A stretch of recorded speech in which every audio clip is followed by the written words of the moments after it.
Are you a good doctor? I used to be. I won an award once from the mayor. Had an expensive frame. They're all gonna die. The day I get out of prison, my own brother picks me up in a police car. It's the Al Travis Show. We're lucky to have our next guest on. He's Representative Jeff Backer.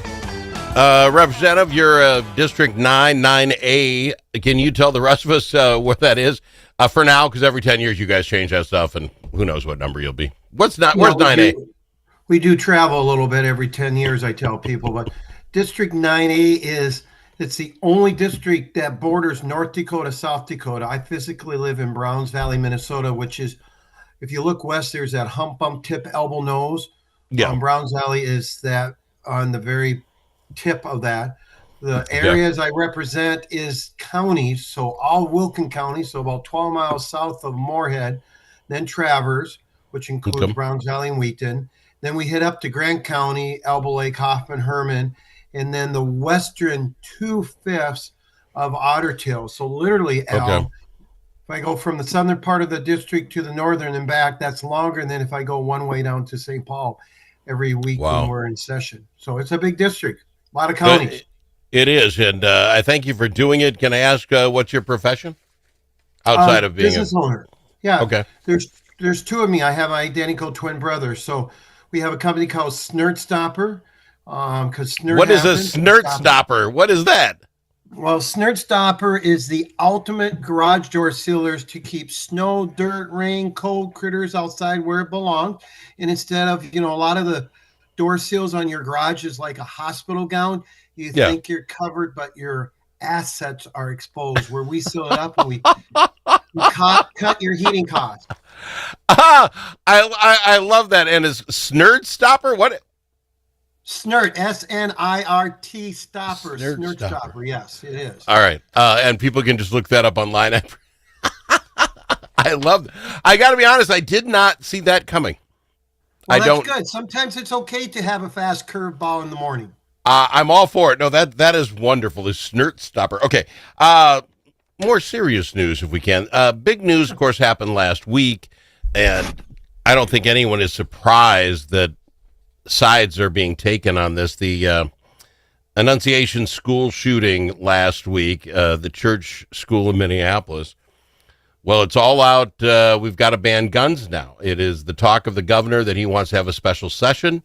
Does that make any sense to you? The call, first off, let's talk. The call for banning guns, now that this happened, is that something that is, in your district, a legitimate concern as far as our people up in arms about guns in your neck of the woods? No, they would not. First of all, as you are well aware of, it's horrible what happened. It's a tragedy what happened. But this is not a gun issue. It's a heart issue.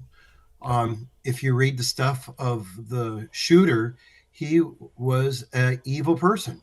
And an evil person that is misled will, out of desperation, a very coward desperation, shooting in a church, kids praying.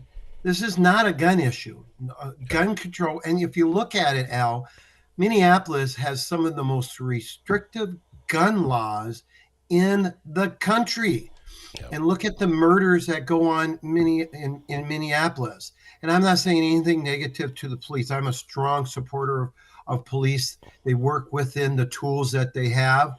And so the leadership in Minneapolis, especially the city council, needs to really realize that their top priority, government's top priority, is helping to protect individuals. So out here, we are responsible, law-abiding citizens. Those individuals have the right to own guns.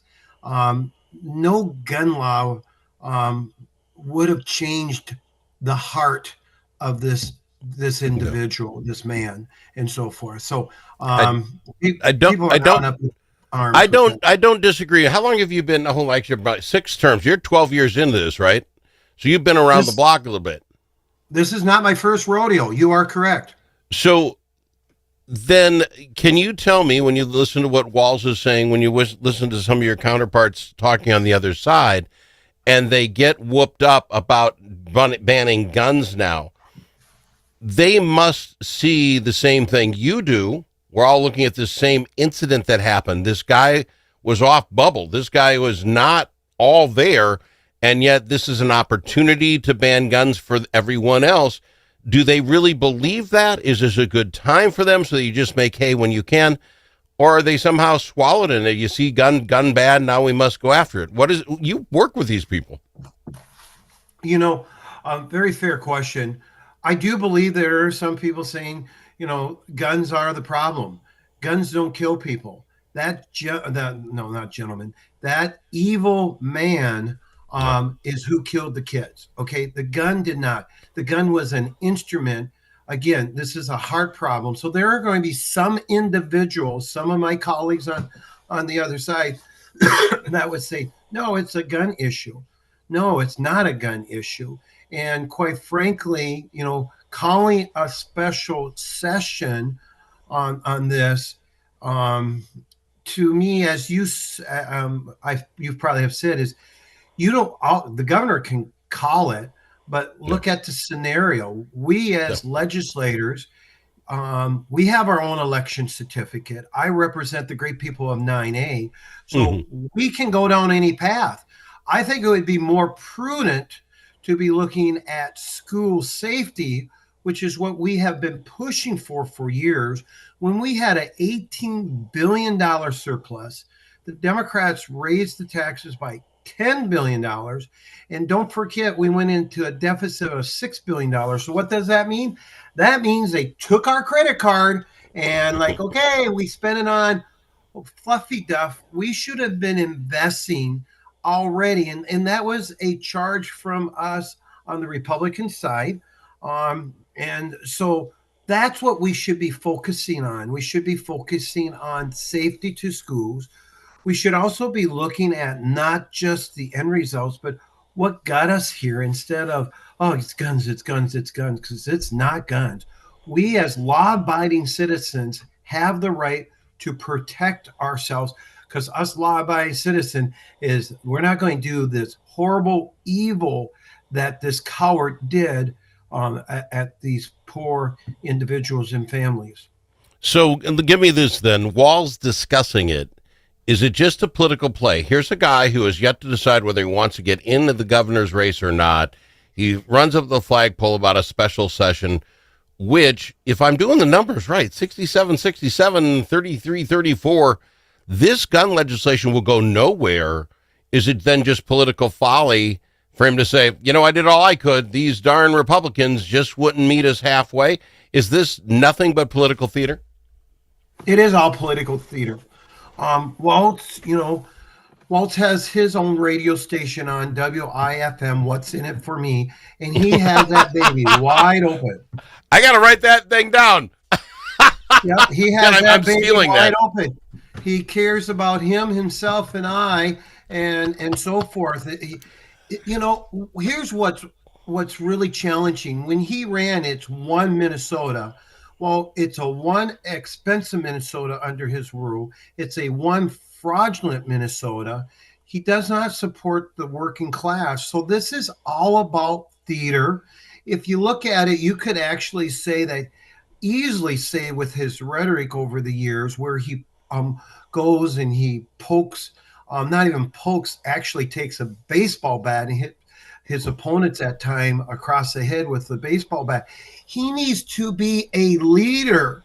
He is not a leader. He's not even a comedian, because a lot of the stuff he does isn't even funny. It's serious, and it's not one Minnesota. He is looking to divide Minnesota, and that is what he's doing with Colleen. He wasn't born yesterday, okay? Yeah. So the gentleman's not stupid, okay?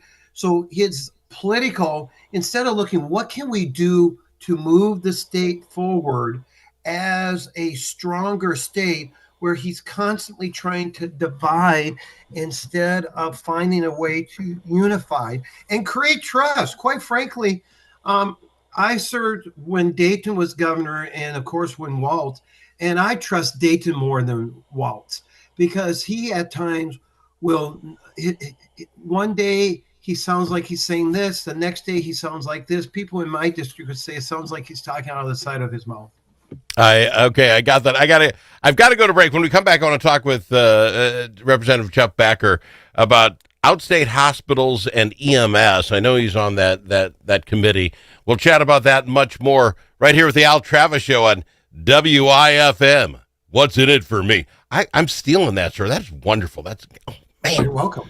Braver Angels Minnesota is part of a national movement that brings together conservatives, liberals, independents, and others to restore trust, respect, and goodwill in politics. We seek not to eliminate our differences, but rather deal with them head on, with respect and understanding. We do not try to change people's views, but how they view the other side. There will always be differences. Braver Angels Minnesota believes the best way forward is to change how we deal with those differences. Join the civil conversation at mn.braverangels.org.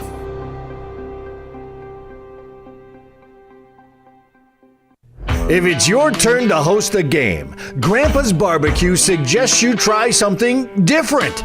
Put out the perfect barbecue flavor of Grandpa's Barbecue. Add it to your ribs, dip the meatballs, or drench your wings in the original flavor of Grandpa's Barbecue.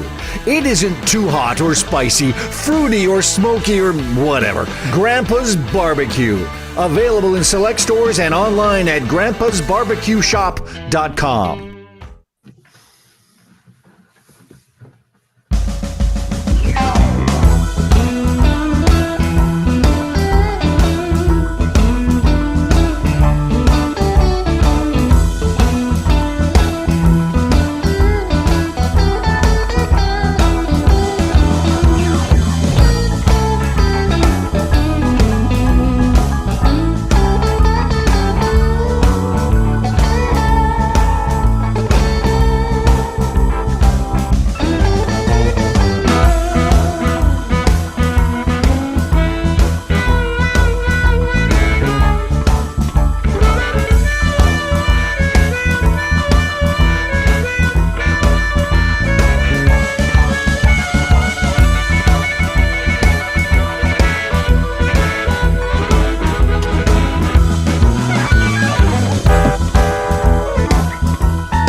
Amongst friends, the Al Travis Show.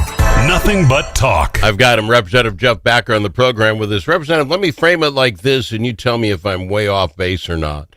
Minnesota's rolling along pretty good. You know, we got the Mayo Clinic here, a fine station that we're on is in Rochester. They're doing great. I mean, this is world-class health care. Then this whole Obamacare thing came through. And I believe because of it, the Mayos, the Sanfords of the world realized they had to start buying up the smaller clinics out in the world to have that feeder for them. And it's just businesses working off what was given in front of them. But now you get Obamacare, and now you look at what the cost of that was, if you will, whatever is 15 years later. Outstate Minnesota, for folks who don't know, and again, Rochester, we're not counting you, you have Mayo in your home. For us out here, it is very hard to get your health care.